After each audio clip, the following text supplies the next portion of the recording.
কত টাকা থাকলে জাকাত ফরজ হয়, জাকাত কবে দিতে হবে? কারো যদি একটি বাড়ি ও 3টি ফ্ল্যাট থাকে এক্ষেত্রে জাকাতের বিধান কি?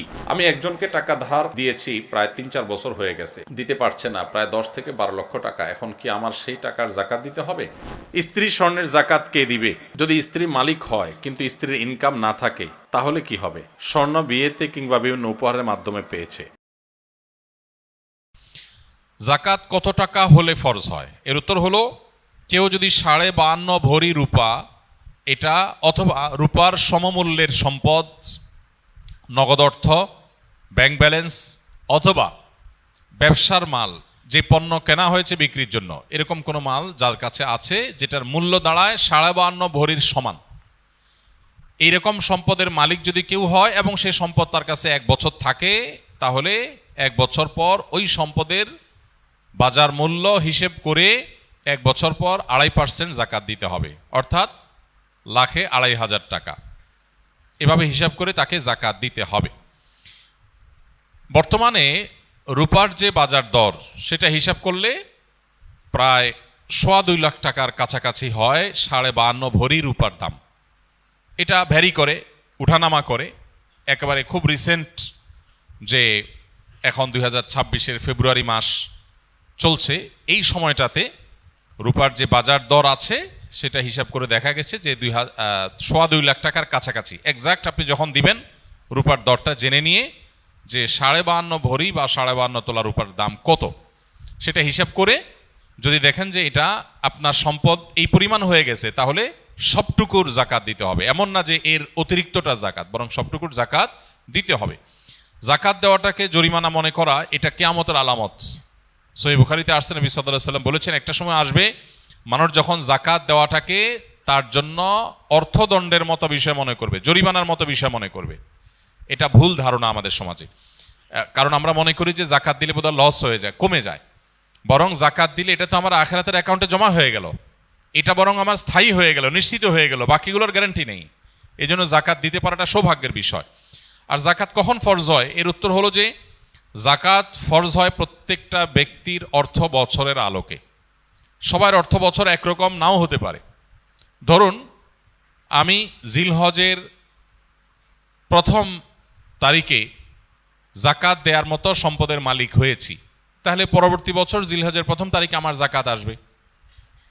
কেউ যদি মুহররম মাসে জাকাত দেওয়ার মতো সম্পদের মালিক হয়ে থাকে, তাহলে 1 বছর পর মুহররম মাসে তার জাকাত তার উপরে বর্তাবে।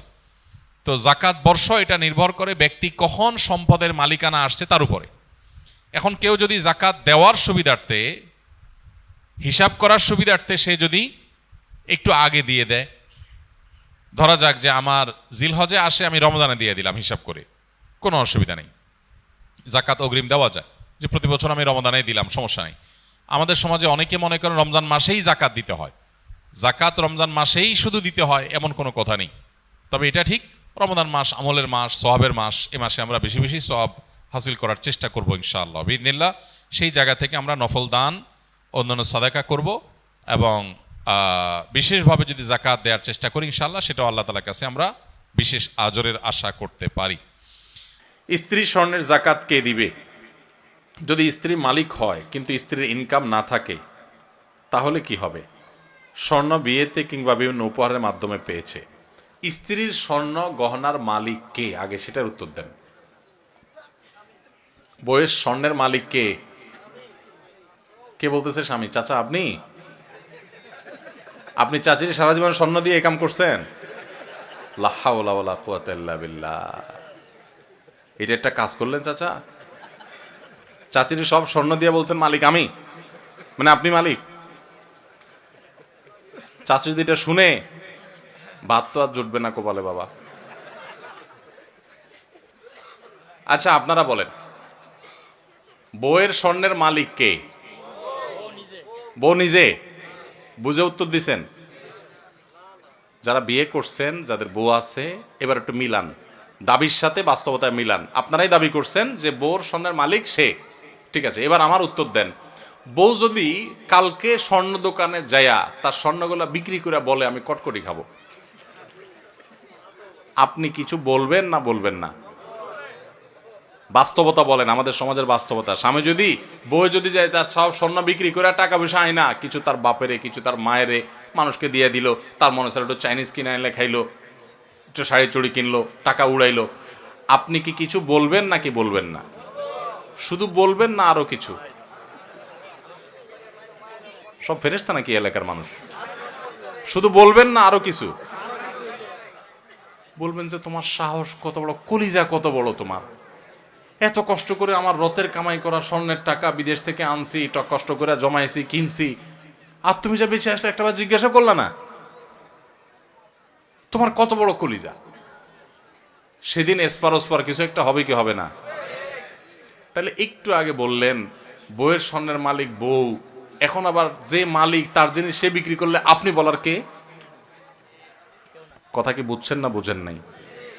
আমাদের দেশে স্বামী স্ত্রীর পারস্পরিক টাকা পয়সা স্বর্ণ গয়না এগুলোর ক্ষেত্রে বড় ধরনের একটা ঘাপলা আছে। ঘাপলা ঘাপলা ঘাপলা বুঝেন? একটা গোজামিল আছে, গোজামিল। এই যে জাকাতের প্রশ্ন আসছে, আমি জানি গোজামিলটা কেন আছে। বইয়ের স্বর্ণ এটার মালিক কে জিজ্ঞেস করলে আপনারা নারায় তাকবীর বলেন যে হ্যাঁ বউ মালিক, আবার বেচতে গেলে আপনি বাধা দেন। আবার বিদেশ যাওয়ার সময় বলেন যে স্বর্ণগুলো দাও, বেচে দিই, কত স্বর্ণ হয়ে যাবে। তো সে মালিক হলে আপনি নেওয়ার কে? আপনি তো তার কাছে দরখাস্ত লিখবেন, বরাবর ম্যানেজার অত্র বাসা, বিষয় ঋণ মঞ্জুরির আবেদন, জনাব যথাবিহিত সম্মান প্রদর্শন পূর্বক নিবেদন এই যে আমি অধম গরিবের ছেলে, বিদেশ যাওয়ার নিয়ত করিয়াছি, আমার ভিসা টিকিট ইত্যাদির টাকা ব্যবস্থা করার ক্ষমতা নাই। মহান আল্লাহ আপনাকে যে স্বর্ণ গহনার মালিক বানিয়েছেন, অনুগ্রহ করে সেখান থেকে কিছু স্বর্ণ বিক্রি করে আমাকে ধার দেওয়ার বিনীত অনুরোধ জানাচ্ছি। আমি যথাসময়ে আপনার ঋণ পরিশোধ করিব। আমার ঋণ সুদমুক্ত ঋণ মঞ্জুর করিয়া আপনি বাধিত করবেন, বিনীত আপনার অধম স্বামী। আপনি তো এরকম দরখাস্ত লিখবেন, না লেখা তার সন্দেহ নিয়ে বেঁচে চলে আসতেছেন। তাহলে বোঝা গেল মুখে বলতেছেন সে মালিক, বাস্তবে কিন্তু আপনার আচরণ দ্বারা প্রমাণ করতেছেন সে মালিক না, তাকে আপনি জাস্ট দিছেন, মনে চালে নিয়ে যাচ্ছেন। স্বামী স্ত্রীর অ্যাকাউন্ট একেবারে পরিষ্কার হতে হবে। অনেক মহিলা আছে ওই স্বামীর পকেটের টাকার ক্ষেত্রে একই কাম করে, মনে করে আরে আমরাই তো। এত সোজা না। স্বামীর পকেট থেকে টাকা নেবেন, স্বামীর পারমিশন লাগবে, এটা তার, আপনার স্বর্ণ আপনার, তার টাকা তার। আমরা এই সমস্ত কথা উঠাইলে, স্বামী স্ত্রী যদি এই সমস্ত কথা উঠায়, স্ত্রীরাও বোকা কিসিমের, তারাও বুঝতে চায় না, বলে তুমি কি আলাদা করে দিচ্ছ আমাকে? এটা কোনো কথা? এগুলো আমার স্বর্ণ, আমি যা ইচ্ছা তা করবো, ওইগুলো তোমার টাকা, তুমি যে এত এত দূর দূর করলে কি স্বামী স্ত্রী থাকা যায় নাকি একসাথে? বাঙালি আমরা অতি ভালো সাজি, অতি ভালো সাজি, এরপর যখন বেজাল লাগে এবার টানাটানি শুরু হয়। ইসলাম বলে এই সমস্ত অতি ভালো সাজার সুযোগ প্রত্যেকের অ্যাকাউন্ট তার তারটা, যার যারটা তার তার কাছে। বুঝেন নাই কথা? স্বামীকে আপনি মোহরের টাকা দিয়েছেন, এটা তার, তিনি যা ইচ্ছা তা করবেন।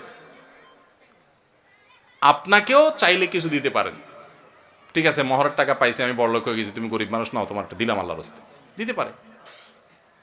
তো স্ত্রীদের স্বর্ণের জাকাত তারা দিবে যদি তারা মালিক হয়, আর যদি আপনি তারা ব্যবহার করতে দেন। অনেক বিদেশি প্রবাসী লোক আছে বিদেশ থেকে স্বর্ণটন্য পাঠায়, বউরে দেয়। আসলে বউরে দেয় হলো ব্যবহার করার জন্য। বউরে কি দেয়? মালিক বানায় দেয় না। মালিক কিন্তু সে, মতলব খারাপ, বেঁচে ফেলবে, এই জন্য বউর কাছে দেয় শুধুমাত্র। তাহলে এক্ষেত্রে জাকাত স্বামী দিবে যদি মালিক স্ত্রীকে না বানায়। ক্লিয়ার যদি বলে দেয় এটা তোমাকে মানা দিয়েছে, তুমি মালিক। অবশ্যই সে যদি এটাকে যত্রতত্র বিক্রি করে টাকা পয়সা নষ্ট করে, যেমনি সেমনে খরচ করে, স্বামী হিসাবে অবশ্যই তিনি তাকে পরামর্শ দিবেন। সেটা হবে হিতাকাঙ্ক্ষী সুলভ, সেটা খবরদারি সুলভ না যে তুমি এটা কাজ করলা, যেন তেনভাবে করে ফেলছো, তোমারই তো জিনিস, তোমারই কাজে লাগতো, আর একটু ভালো কাজে লাগাইতা, আরো দাম বাড়তো তখন দাম পাইতা, আমার একটু জিজ্ঞেস করতা কোথায় একটু বেশি ভালো দাম পাওয়া যায়, ইত্যাদি ইত্যাদি। হিতাকাঙ্ক্ষী সুলভ আপনি সেখানে কথা বলতে পারেন, সেটা না করে আপনি করেন কি খবরদারি সুলভ। ঠিক না বেঠিক? এগুলো করা যাবে না। তাহলে স্ত্রীর গহনার জাকাত স্ত্রী দিবে। এখন প্রশ্ন হলো স্ত্রীর গহনার জাকাত যে দিবে বেচারে টাকা পাবে কই? উত্তর হলো মোহর দেন নাই নিশ্চয়ই। মোহর যদি দিতেন তাহলে মোহরের টাকা থেকে রেখা রেখা সে খরচ করতো, জাকাত দিতে পারতো। আবার মাসে মাসে বউরে একটু হাত খরচের টাকা তো দিবেন, সেটা থেকে সে দিতে পারে। আবার যদি সে তার ওই স্বর্ণ থেকে কিছু অংশ বিক্রি করে জাকাত দেয় সেই সুযোগও আছে। আবার স্বামী যদি তার জাকাতটা দিয়ে দিতে চায় সেই সুযোগও আছে, তবে তাকে বলতে হবে যে তোমার স্বর্ণের জাকাত আমি দিয়ে দিলাম, নিয়ত করে নিবে, সে জাকাত আদায় হয়ে যাবে। আমি একজনকে টাকা ধার দিয়েছি, প্রায় 3-4 বছর হয়ে গেছে, দিতে পারছে না, প্রায় 10 থেকে 12 লক্ষ টাকা। এখন কি আমার সেই টাকার জাকাত দিতে হবে? টাকাটা কর্জে হাসানা হিসেবে দেয়া মানে সুদমুক্ত। যদি আপনি কাউকে টাকা ধার দেন, সেই টাকা যদি সে আর না দেয় এবং দেওয়ার কোনো সম্ভাবনাও না থাকে, তাহলে ওই টাকার জাকাত দিতে হবে না, কারণ সেই টাকা দিচ্ছেই না এবং একরকম টাকার আশা ছেড়ে দিয়েছেন আপনি, তাহলে ওই টাকার জাকাত দিতে হবে না। যদি কোনো কালে আপনি পান, তাহলে সেক্ষেত্রে আপনাকে কি করতে হবে? জাকাত দিতে হবে, আর না পেলে নাই। কারো যদি একটি বাড়ি ও 3টি ফ্ল্যাট থাকে, এক্ষেত্রে জাকাতের বিধান কি? বাড়ি কিংবা ফ্ল্যাট, এটার ভাড়া দিয়া তার সংসার চলে, এরকম যদি হয়, তাহলে সেক্ষেত্রে তার ওই বাড়ি বা ফ্ল্যাটের মূল্যের উপরে জাকাত আসবে না। কিন্তু ফ্ল্যাট বা বাড়ির যে ভাড়াগুলো উঠে, এগুলো থেকে তার সংসার খরচ হওয়ার পরে যদি জমে, এই জমানো টাকার উপরে কি আসবে? জাকাত আসবে। তাহলে মূল বাড়ি বা ফ্ল্যাটের যে দাম, ওইটার উপরে জাকাত আসবে। একজনের রাস্তায় গাড়ি আছে একটা, এই গাড়ি আপনার ভাড়ায় খাটে, তো এই গাড়ির যে মূল্য, ওইটার উপর জাকাত আসবে না, কিন্তু এটার যে ভাড়াটা উঠে, ওইটা যদি জমে, তাহলে জাকাত আসবে, আর খরচ হয়ে গেলে তো জাকাত নাই।